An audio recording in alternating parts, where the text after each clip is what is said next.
What I'm going to do today is I'll kind of give you an outline first. We're going to talk about the context, the collaboration with Givens Estates, talk about the broad Christian themes that we used in the stained glass windows. We'll discuss specifically the altar window over here to my right, the Chi Rho window here to my left, and the Hymn of Promise windows, which is in the meditation and family room behind me, and also the skylight window, the skylight cross window here. And then at the end, I'll give a little personal reflection of my experience here at Givens. What I wanted to begin with was a few nights ago, I had this dream. And I dreamed that I was a magician and I was to perform at this great facility, and there was going to be an audience, and it was leading right up to the performance. I didn't have a suit, I didn't have a costume, I didn't have any act, I didn't have any of the tricks that I was supposed to have and so the dream was all about the anxiety of going in front of an audience. So I think I must be living it out right now. But what comforts me is that I'd have a costume. My wife picked out my tie, so I'm all ready to go. And I'm talking about something that I'm very, very familiar with, and that's my work in stained glass. But it is also somewhat, I thought the metaphor of a magician was actually quite interesting to me, because I think as a stained glass artist, you are a magician because you're using light and color and texture and pattern in a way to create some really moving and interesting images. The collaboration that we had from the very, very beginning was the hallmark of this particular commission. I got my first phone conversation with Mark Bailey, and within a few minutes I think that he and I had hit it off. And then I was invited to come to Givens and have a meeting with the principal people of the design committee, which was Joe Folk, the Davidsons, Clay and Alice, and of course Mark Bailey and Ken Parton. He would come in from time to time and give us some feedback on our deliberations. So from the very, very beginning, it always has seemed to be very much a give and take and a collaborative process. And as an artist, that's really the tradition for great commissions, is that the artist has worked with the patron to come about with themes and ideas. But in the end, as the artist, I'm responsible to make sure that the windows are successful, so that 10, 20, 30 years from now, the people that come in and look at the windows will see something beautiful and meaningful and all of that. So that's really my primary thing. Now what I want to do, it's going to be a little awkward for y'all. I won't spend too much time, but I do want to walk around. I'm going to start over here first with the doors leading into the chapel.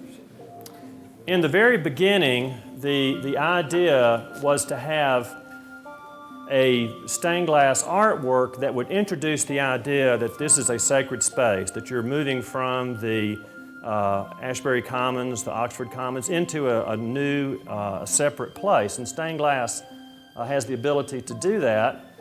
We chose this particular, it's a German glass, it's called New Antique, and it's very, very transparent, so you're allowed to see into the chapel so that when someone approaches this room, they can look inside and see that there's activity going on. And then we worked with the grape theme, which from the very beginning has been the logo image for Givens Estates.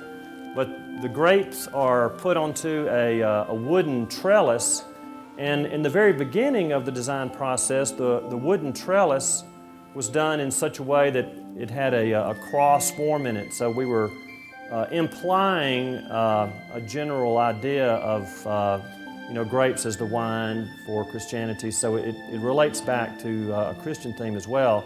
And on the outside of the doors, if you haven't noticed, there's some wood carving done as a wood molding around the perimeter of the doors that was executed by Clay, Davidson, and some of his assistants in the workshop.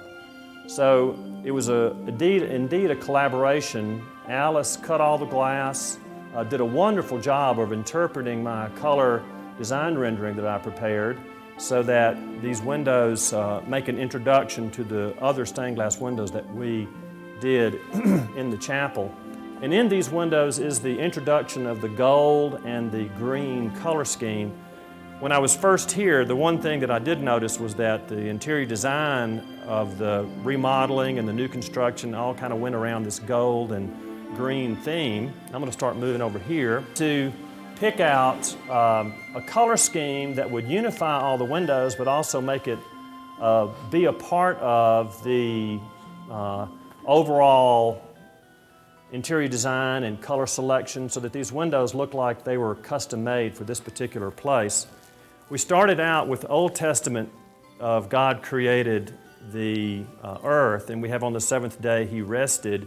And you have the hand of God, which is a very, very traditional symbol used to depict the presence of God. And so the hand is coming out of the heavens, and you've got a rainbow. And one of the broad themes that we selected was the mountains in the bottom. If you'll notice, the mountains are continuous all the way across the bottom of each one of the windows. And part of that collaboration, being from Mississippi, mountains is a very abstract concept. You know, our landscape in Mississippi, I like to think of it as very, very subtle. I don't think that the Stevens will reinforce that. You know, it's a beautiful place, but we don't have the drama of mountains and everything. So I drew the initial mountains more like the Rocky Mountains. And so Ken came in and kind of straightened us out on that. So those don't really look like the Smoky Mountains in there. If we're going to do mountains, we need to do that. So Ken brought me photographs that were taken of the Blue Ridge Park, off the Blue Ridge Parkway, and of the mountain scenes. And I actually took the photographs and did tracing paper over the photographs and traced the actual forms of the mountains themselves, so that the artist's hand is involved, but I used you know, the actual mountain forms to indicate more of a softer effect. And then we move into Ecclesiastes, in that unto everything there is a season. Each one of the windows back here has a text, and the idea would be that someone walks into the chapel and there's no one here. They don't need to pick up a hymnal, but they can read a message in the stained glass windows that would kind of key into the theme that we're trying to depict. And of course, what the mountains are famous for here on the East Coast are the fall colors. So in this particular window, it has the season of the fall with the bright, warm colors. And when we got into doing the color selection, Joe made the suggestion that the fall color starts at the top of the mountain and then it works its way down. So there's warmer colors at the top and then there's cooler colors at the bottom, which is part of that theme. In this particular window, we used fused glass, which our first major commission using fused glass was for Mills River over in the little community there. And we've incorporated it more and more and more in our work. And there are glasses that you can melt in a kiln together, and it creates this really beautiful optical effect the way the light comes through. And there's something that happened. I'm going to come over here and show this to you. I can look at it in more detail. Over here on the Seasons window, if you'll notice, the way that the lettering is done, that's a silver stain technique that's been used since the 13th century in stained glass. You take silver nitrate, fire it in the kiln, and it turns the glass yellow. And I've been doing silver stain for over 30 years, and this is the first time that I've ever seen it turn green in the kiln. And you know, the best thing that ever happens in production at the studio is for something to blow up or go wrong. Because then we say, well, how did that happen? Why did that happen? Let's see if we can't make that a predictable accident as we go along. And I'm gonna go back and find out why that silver stain turned green, because I think it just really, I'll take credit for it, but it really was quite a happy accident in that thing. And then we introduce the Christian themes with Old Testament concepts. And then we come back and we bring in the life of Christ to the stained glass windows. And one of the ways that Christ ministered throughout His work was through preaching and telling stories and parables. So we had this, the beautiful story of consider the lilies of the field, where they don't have to worry about where their livelihood is coming from, the birds, the lilies. And then in the window, there are birds that are sandblasted that kind of fly around in this circle.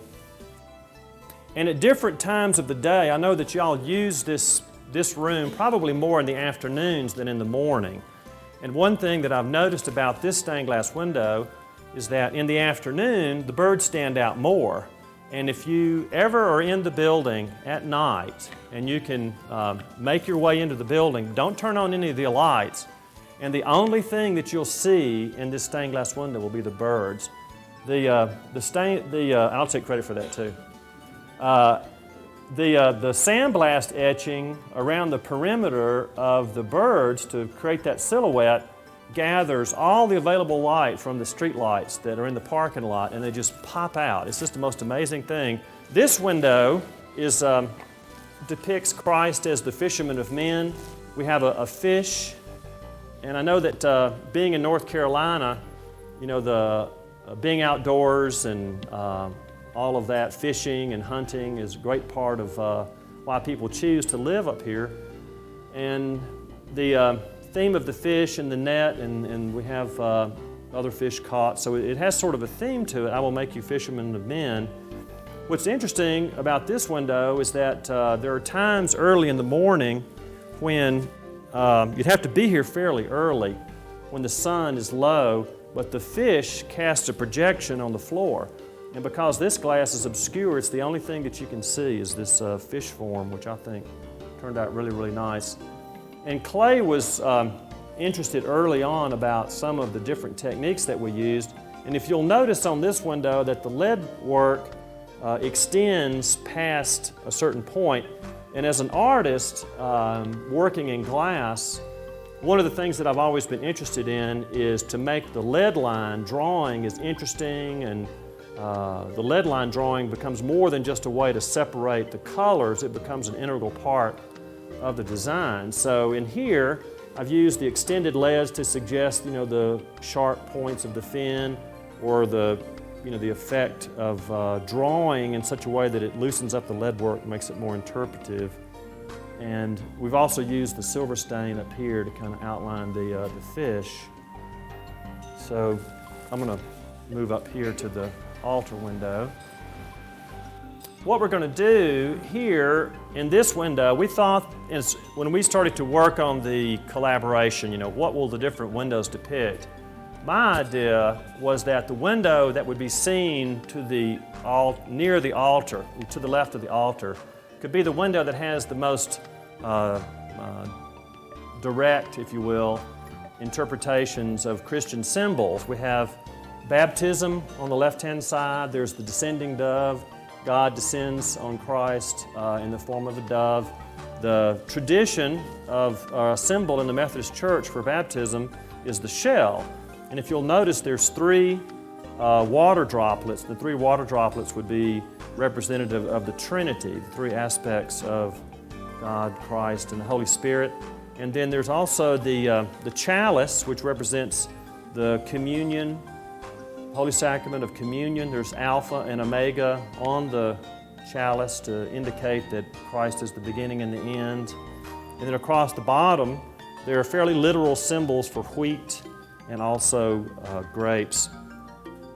And throughout the whole center of the window is this cross form that you have to kind of look for, but it's in the background. And this particular window we kept with clear glass, some of the clear bevel glass and transparent clear areas so that you could see out through the window. We felt this was the most beautiful view, so we didn't want to hide too much of it. One of the interesting things about stained glass to me, and the way that my style has evolved over 30 years, I have this woman in the studio, Terry Carlton, who's been there now for over 20 years, and she and I have discussed many, many times about style, and style just develops naturally over a long period of time as an artist gets used to a particular way of drawing or a palette of color. And over the years, Pearl River has used a combination of glass materials. If you'll notice, some of the glass you can see through and some of the glass you can't see through. Through repetition and thinking about it, seeing the windows once they're completed, I believe that I've developed this particular way of doing stained glass that invites the viewer, the person that comes into the chapel to see the stained glass windows, to experience. If they're coming in for a service, then the stained glass window engages them in a way to open their mind or to see with different ways of perception, because some of the glass is transparent, some of the glass is not transparent, so you're seeing through, and yet you're also right on the surface of the window, so there's a metaphor between where we are in the real world and all the world that's beyond the stained glass window. So I don't want to get too philosophical about all of that, but I do want to say that part of the success of Pearl River's work is this repetition over a period of 30 years and taking the work seriously and trying to put as much meaning and character into each window as we possibly can, because I feel like that's my charge as an artist, is to take the work seriously. Over here on the right of the altar is the Chi Omega symbol over here. One of the very, very earliest symbols for the Christian church was the Chi Omega, and any historian or theologian in here can correct me on some of this, but the first two letters in Greek are superimposed, but in Latin, the X and the P also means peace or pax. So, and if I'm not mistaken, I was going to go back and double check this, but as I understand, my memory serves me right, the Constantine, when he converted to Christianity, one of the things that he did before he went into one of his famous battles was to put the Chi Rho symbols onto the front of his warriors' shields, and they marched into battle. So from a very, very early time, the Chi Rho symbol has been a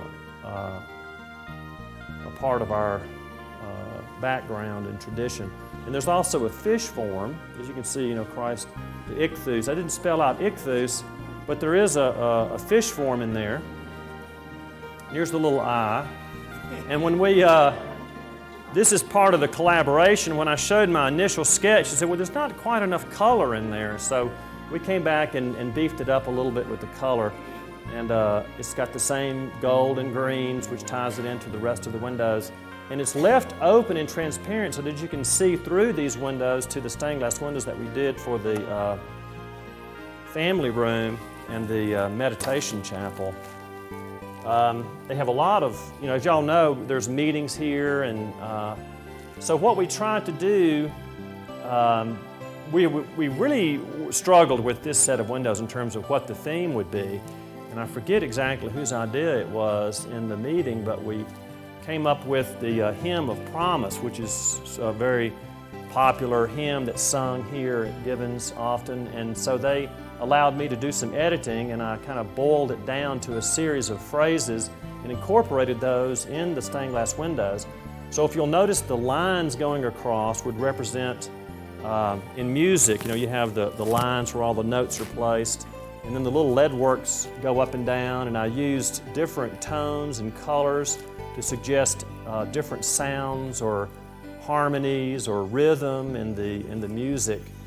Also, the lettering is done in a style of acid etching, where we're able to use hydrofluoric acid and etch down into glass and reveal those letters so that from left to right it kind of spells out the hymn story. And then the last piece we will talk about, you'll have to kind of look up for a second, is the lighted cross. I don't know if y'all remember seeing this before we did the work on the lighted cross, but it was about a year ago when we got started and we came in. And this is one of the most difficult things to solve, and that's lighting stained glass windows to where it looks like it has natural light behind it. And you run into a number of different technical issues. So we provided new fluorescent lighting. We provided a diffusing screen of plastic to make it very, very even lighting. The red color in the very, very center, right here where we take communion, I thought that it would be appropriate to bring a focus in terms of color to the center of the room where the preaching is done and where we receive communion. Also, that random pattern would kind of make it look like one large window. And of all the things that we've done, I think this is the one that I like them all. It's kind of like, asking somebody which is their favorite child. You don't really want to say. But in terms of what we had to overcome to get it to look that good, I think that the lighted cross is one of my favorites. I wanted to mention one more thing before I got too far along. There were a number of people that helped along the way, besides those names that we've mentioned. Is Carlos here? No. Carlos didn't make it? This is Mrs. Carlos. Oh, I wanted to mention Carlos because during the whole time that we were here for our marathon installation week, he was there right beside us, helping us with cutting this wood and that wood, and then he also worked with his woodworkers. I know there's a number of different people that work in the wood shop that names I should know and mention, but they all worked really hard on preparing the different kneelers and the things that I'm standing here beside and in front of. So he was very helpful. I wanted him to get some kudos for that.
Bye.